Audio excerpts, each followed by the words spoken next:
the ARK group process, and situation circles. The ARK group process. ARK groups provide an incredible opportunity for teachers, parents, and teens to use a small group process to build caring relationships and to solve problems together. During each meeting, ARK group members view a lesson on video and then break into small share circles to discuss the lesson or any other topic of interest to them. In their share circle, group members have an opportunity to problem solve, peer mentor, and team build with their colleagues. One tool for doing so is a unique dynamic process called a situation circle. We are going to watch a short video depicting a situation circle. But first, a brief explanation of how a situation circle works. A group member who requests a situation circle becomes the focus person. He or she shares with the group a situation or a concern and then asks for input and advice.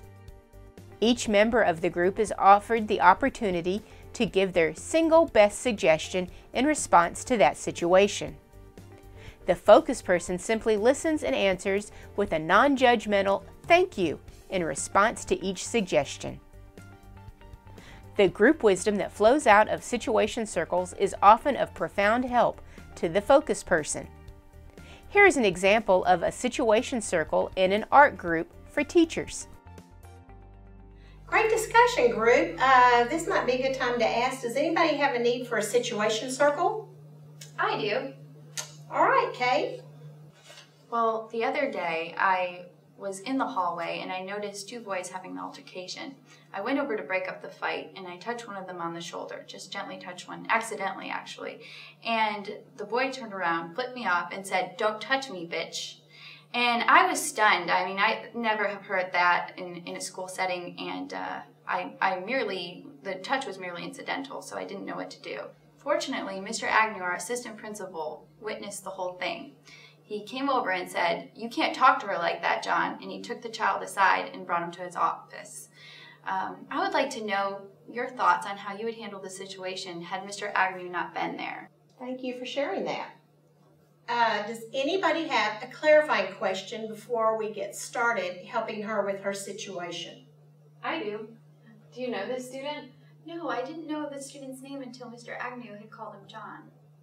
Okay, anybody else have a clarifying question? What grade is the student in? I'm not quite sure what grade he's in. I believe he's in 9th grade, though. Okay, anybody else have a clarifying question? Okay, Kate, would you like someone to take notes? Yes, please. Okay. Do I have a volunteer? No. Okay, thank you. Greg, would you pass that around? Thank you, Martha. All right, let's get started with our suggestions. And remember, we're only going to give one best single suggestion. And who would like to start? I'll start. Okay, thank you. What I'd probably do is take them out to the back parking lot and rubber hose. I was just kidding. But let me ask you another clarifying question. Have you talked to the child since the incident? No, I have not. Kate, I think it's important you talk to John about what happened. And tell him that type of behavior is unacceptable. And then in the future, that same behavior he'll be disciplined for it. Then I just tell him I care about him. And then that you're going to be there anytime he needs your help in the future. Thank you. After this. Thank you. While you're with the student, I tell him, "I apologize for touching you." I think it's a good thing to model for kids. That is good to admit that you made mistakes and then to apologize for them. And my second best suggestion is that... Javier, just remember right now we're just going to give our single best suggestion, and we'll come back and let you give your second suggestion in just a few minutes after everybody's had a chance to participate. Okay, well then that's my single best suggestion. Thank you. You're welcome. All right, Kate. Sounds like you are in your pretty emotional situation. My suggestion would be, this kind of reminds me of like a flash fire in the kitchen, and the last thing you would do is throw water on it and cause it to explode because it's so emotional. So the first thing I would do is I would take a step back away from the student, because your number one priority in the hallways is safety.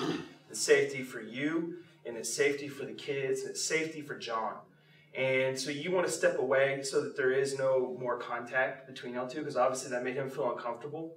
And then moving on from there, what I would do is I would just start a conversation, and I would stay as calm as possible. Just start asking questions. And what that does is it diffuses the situation.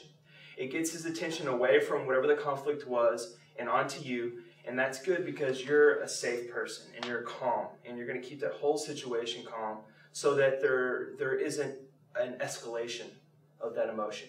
And once you start asking him questions and he starts answering those questions, it could be about anything. What's your name? How are you doing today? Just get his mind off the situation. I think that will completely diffuse the situation. And once it's calm, it's safe for everybody, then you can start making, you can look for an administrator or take the next step. But the main priority there is safety for you and for everybody in the hallway. Thank you. You're welcome.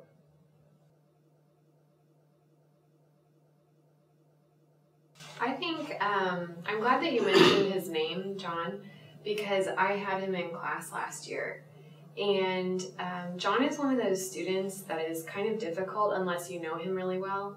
And so I think if I were in that situation and I didn't know him, I would try to let him know, first of all, that I'm on his side.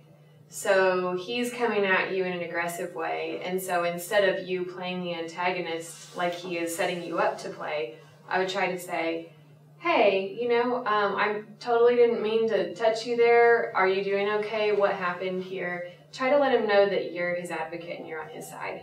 Thank you. I'll pass on that. Thank you.